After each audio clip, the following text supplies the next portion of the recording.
And there it is, ladies and gentlemen.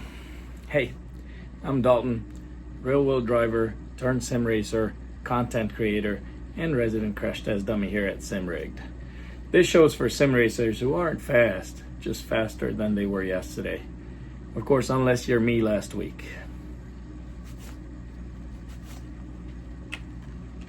Because last week, I lost 500 iRating at Daytona.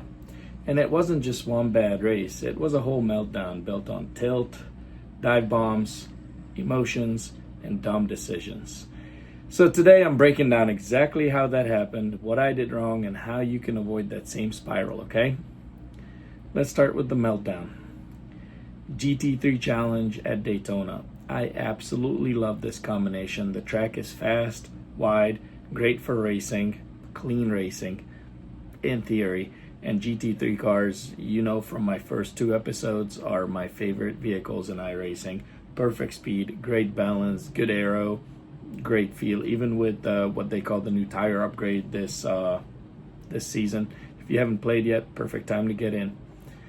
Let's get to it. First race, I qualified mid-pack, feeling dialed in. I didn't even need much practice. I know this track well. So I went in after about 30 minutes of practice. Like I said, I felt pretty dialed. Mid-pack is where I like to be. I'm not usually the fastest guy. Sometimes I get lucky with the top three quality, but it's been a very long time that I qualified first. Never in GT3, maybe in MX5, maybe in Rallycross, etc. Lap one, turn one, boom. Dive bomb from two cars back. Nothing I can do. I see it in my mirror. I can't go wide. There's people. I can't slam the gas. I'm going to spin. Pucker, take the hit. Try your best. You know, behind me the guy is just no brakes, all vibes. Obviously he rams into me. I go way wide, take a couple people with me, spin, meatball, that's that flag, the black flag with the orange circle in the middle. Game over. I tow in. 6 minutes of repairs after the, God knows, 2.5, 3 minutes of tow. Game over. It's a 20-minute race that I just spent 10 minutes of doing absolutely nothing. That was just Tuesday. Overlay showing minus 93 iRating. Safety rating's pretty bad too. You did one turn, so I lost a bunch of that too. But instead of walking away, I queued up again and again and again. Every time trying to force a result, wanting to make back all that iRating in one race, knowing it's impossible, but still trying my best at it. Forcing myself into situations I shouldn't, overdriving, getting mad about it, when the only person I should have been mad at is this guy. Yeah, the first incident was unavoidable, but you know, I overforced, overdrove, overcorrected, spun out, made bad decisions, didn't get out of people's ways when I should have. By Sunday, I was racing absolutely scared. I was scared to lose more iRating. I was scared to lose more safety rating. I had already lost my, this is not a advertising, I'm drinking a energy drink. I need to keep up with this. Loss of caffeine today.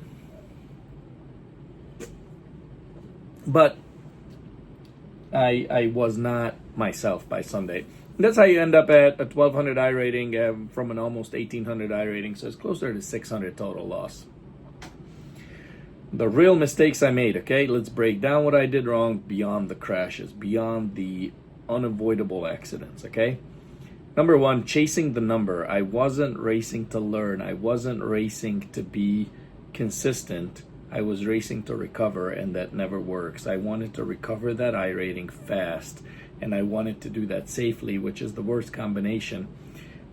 If you're going to race aggressively, you know you're going to take that little bit of an inside line, get that 1x, one incident through almost every lap, if not every lap, and you're not going to build any safety with that.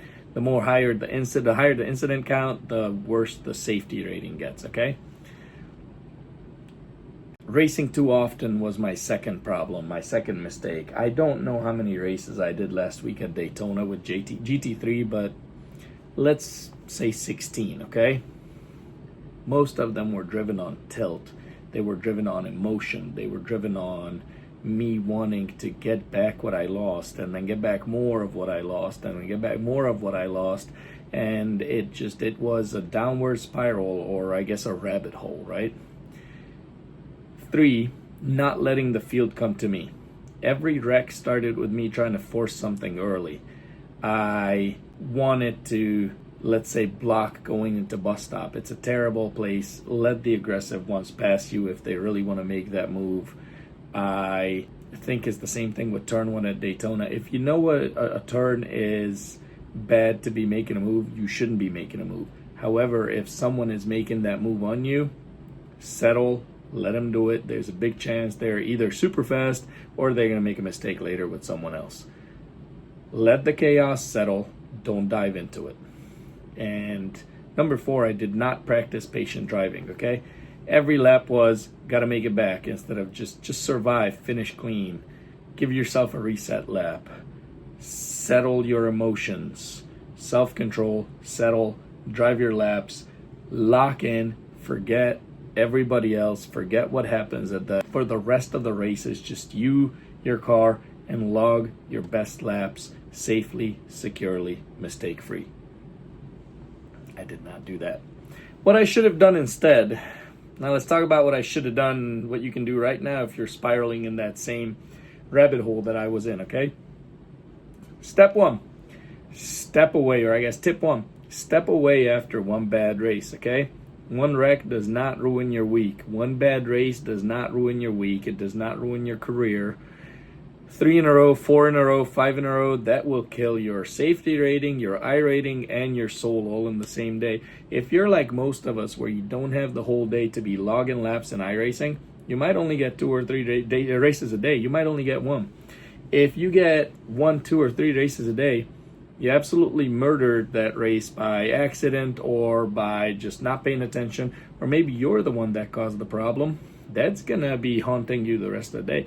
If you get 2 or 3 and you do this multiple times a day, and then you have to deal with being, happy, fun, lovey for your family, it's gonna be tough because emotionally you're gonna be compromised from this. So step away after one bad race. If you have more time, take a break, go hang out, watch something else, pull up a YouTube video or anything that helps you just settle the mind. Tip 2, drive for safety rating and not pace. If you're already spiraling out of control with this, if you're already in the same situation I was in, step back, start from the back, avoid turn 1 if you can. Stay wide on lap 1. Take the 1X and just go around if you have to. Let the chaos happen in front of you. Don't be a part of it. Tip 3, pick clean days to race. And this is very important. I know in a previous video or previous episode I mentioned that you should be practicing, if you're a noob, Tuesday through Thursday, race Friday, Saturday, Sunday, Monday. If you're absolutely a noob, it should work. However, if you're spiraling and you need to worry about safety rating, you need to worry about iRating, and you need to worry about staying settled and having a good race finally because you had some bad ones, stay away from the weekend. Weekend lobbies are toddlers in a ball pit, okay? Midweek is when you're racing. Wednesday, Thursday, maybe Tuesday if you know the track. Wednesday, Thursday is your race days, okay? That's your safety rating recovery window. Tip 4, run practice before you race. Get into a test session, nail your braking, learn where people send it. Don't be surprised. This is very important, especially if the track is kind of new to you. Let's say you want to, recover your safety rating next week and it's a track you've never been at. That's actually going to happen to me. Next week is Fuji. Fuji's a new track. I'm going to buy it. I'm going to practice, but I want to practice. I'm going to practice Monday in a hosted session with my teammate. Tuesday, I'm probably going to practice some of it, and we'll see if we race Tuesday or not. I like to settle early and try to get into races before people get super fast because, like I told you, Friday, Saturday, Sunday are not your day to race if you want to save some safety rating and some sanity, okay? For me, the climb back already has begun. I'm happy to say I've started climbing back. My iRating is recovering. Safety rating is still questionably close to the danger zone, but we're getting out of it. But it's not because I got faster, it's because I got smarter. I've told you time and time again in the first 2 episodes, I am not a fast driver, okay? I'm a smart driver, at least most of the time. But we all make mistakes. We learn from those mistakes, and we rebound from those mistakes, and that's where I'm at right now. Sim racing is not about ego, it's about consistency, okay? I am not the fastest. I'm just trying to be consistent. And sometimes the best lap time is the one where you don't crash. It's just the one where your consistency pays off. Do yourself a favor, go to your iRating UI, your user interface, pull up some results of any race, Look in similar splits as what your iRating would be. See how many people disconnect at the bottom and are lapped because they didn't disconnect, but they had to tow or go to the pits.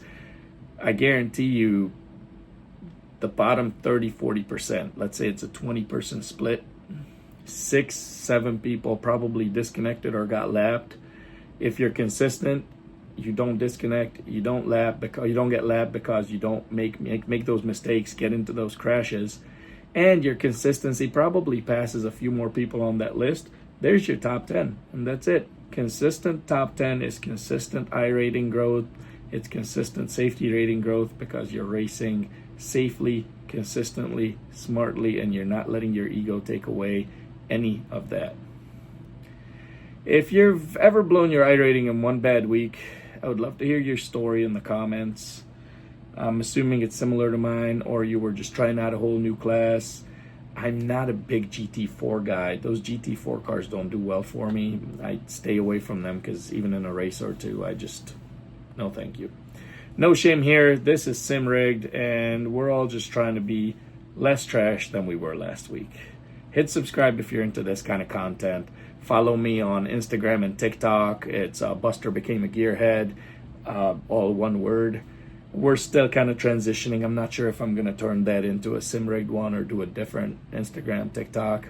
And I'm going to catch y'all in episode 4 where we finally talk about when you should race. And we're going to get a little more insight on this. What day is better, what day is worse, why, when you should practice. That's all I got for you today. Peace out. Catch y'all in the next lap.